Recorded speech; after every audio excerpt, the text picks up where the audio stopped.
Salut tout le monde, dans cette vidéo, je vais vous montrer comment installer facilement Debian 12 sur votre PC. Pour ça, on va commencer par aller télécharger l'ISO de Debian, puis on va le mettre sur une clé USB et ensuite on fera l'installation sur le PC. Pour télécharger l'image ISO, je cherche Debian sur Google, je clique sur Obtenir Debian. Ici, on a le choix entre le téléchargement d'une image de taille réduite, qu'on appelle aussi NetInstall, ou le téléchargement d'une image complète. Le plus simple pour la suite, c'est de prendre une image complète. Ensuite, je clique sur télécharger les images des CD ou DVD. Là, on descend un peu dans la page. On va prendre une image DVD et on va partir du principe que vous avez un PC équipé d'un processeur 64 bits, ce qui est largement la configuration la plus répandue. Il faut donc choisir AMD 64. Et ouais, même si vous avez un processeur Intel. Ici, il faut encore descendre dans la page. Et ça y est, on peut enfin télécharger notre ISO. Pour mettre l'ISO sur ma clé USB, j'utilise Rufus. Il y a d'autres logiciels si vous préférez, comme UNetbootin ou Balena Etcher par exemple. Là aussi, je fais une recherche Google sur Rufus. Le site c'est rufus.ie. Je descends dans la page et je clique sur Rufus 4.3. Une fois que c'est téléchargé, je lance Rufus. Là, j'indique où se trouve l'ISO, donc il est dans mon répertoire téléchargement. Je le sélectionne et je clique sur ouvrir. Je branche ma clé USB. Si vous l'avez déjà branchée, vérifiez que c'est la bonne dans périphérique. Attention, quand vous allez cliquer sur démarrer, le contenu de la clé sera intégralement effacé, donc si vous avez des données importantes, sauvegardez-les ailleurs. Maintenant que vous savez ça, on peut cliquer sur démarrer. Ici, je clique sur OK. Une deuxième fois. Et ça y est, l'ISO va enfin être écrit sur la clé. Voilà, la clé est prête. Vous pouvez maintenant la brancher sur le PC sur lequel vous voulez installer Debian. Ensuite, il va falloir aller dans le BIOS pour lui indiquer que vous voulez démarrer sur la clé. Ici, je vais vous montrer comment j'ai fait sur mon PC, mais selon les modèles et les marques, c'est pas forcément la même manip. Il va falloir que vous alliez voir sur internet pour trouver comment faire sur votre machine. Là, je vous montre comment j'ai fait avec un PC HP. Je démarre le PC et immédiatement après, je tabasse la touche F9. Sur ce PC, ça permet d'accéder directement à un menu de boot rapide. Je sélectionne ma clé et j'appuie sur Entrée. Et là, j'arrive sur le menu d'installation de Debian. Je reste sur Graphical Install et j'appuie sur Entrée. Ici, je choisis la langue, je vais mettre français. En situation géographique, je mets France. J'ai un clavier AZERTY français, donc là, je mets français. Là, ça râle parce qu'il manque des drivers Wi-Fi, mais je m'en occuperai plus tard. Donc, faut-il charger le microcode manquant? Je réponds non. Là, il faut mettre le nom de la machine, par défaut c'est Debian, moi je vais laisser comme ça, mais libre à vous de mettre ce que vous voulez. J'ai pas de domaine, donc je laisse vide et je clique sur continuer. Ici, il faut mettre le mot de passe de root. Root, c'est l'utilisateur qui a tous les droits. C'est un compte extrêmement sensible pour lequel il faut utiliser un mot de passe bien costaud et ne pas l'oublier évidemment. Là, vous mettez un nom pour votre compte utilisateur. C'est pas vraiment important, l'important c'est ici avec l'identifiant du compte utilisateur. C'est avec cet identifiant que vous vous connecterez. Vous pouvez mettre la même chose qu'avant si vous voulez. D'ailleurs, c'est ce qui est proposé par défaut. Ensuite, il faut mettre le mot de passe du compte utilisateur et continuer. Je veux faire une installation où Debian sera le seul système d'exploitation sur la machine. Pour ça, je choisis utiliser un disque entier.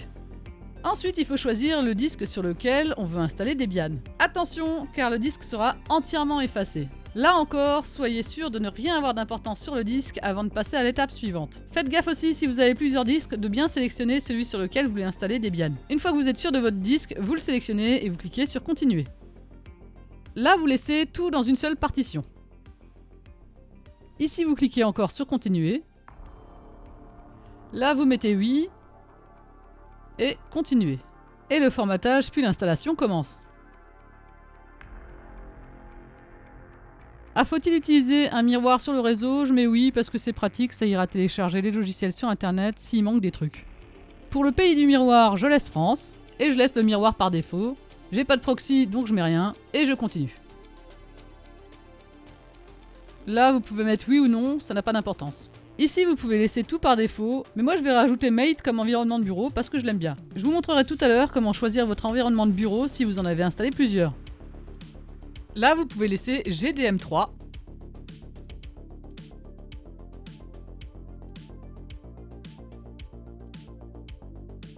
Voilà, l'installation est terminée. Enlevez votre clé USB et cliquez sur continuer.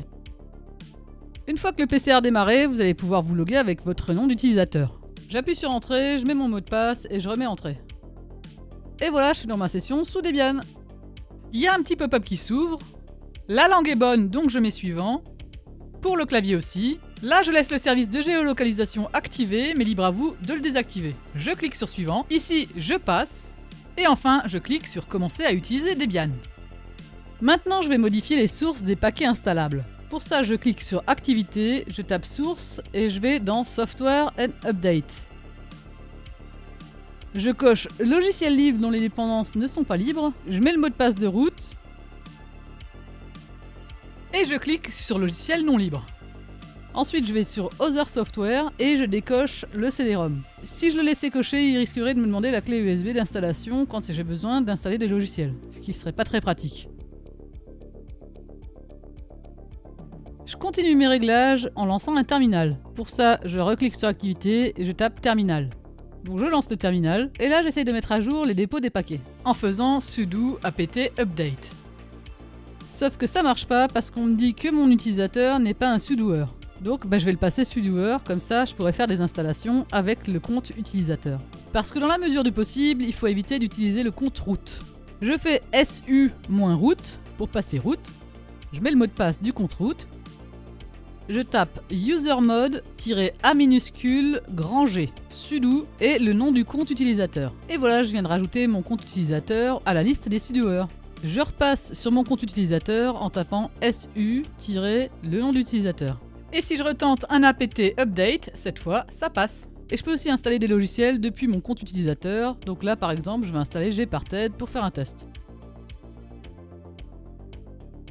Et l'installation se passe sans problème. Je vais aussi installer les drivers Wi-Fi qui posaient problème au début d'installation. Malheureusement, les méthodes varient en fonction des drivers. Je vais vous montrer comment faire pour un driver Broadcom B43, mais si vous avez autre chose, il faudra que vous fassiez des recherches sur le net pour voir comment l'installer. Dans mon cas, il suffit que j'installe firmware-b43-installer. Le Wi-Fi n'apparaît pas tout de suite dans le menu réseau, il va falloir que je redémarre pour qu'il apparaisse.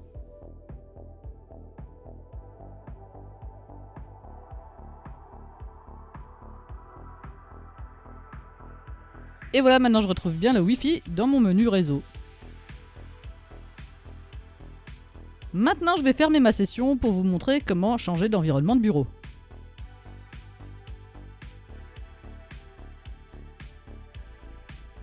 À l'entrée de la session, vous cliquez sur votre nom d'utilisateur et vous allez sur la petite molette en bas à droite. Et là, on retrouve les différents environnements de bureau qui sont installés. Il n'y a plus qu'à sélectionner celui qu'on veut. Moi ici, Mate. Et c'est parti, on va démarrer la session sous cet environnement de bureau. Et voilà, on se retrouve sous Mate.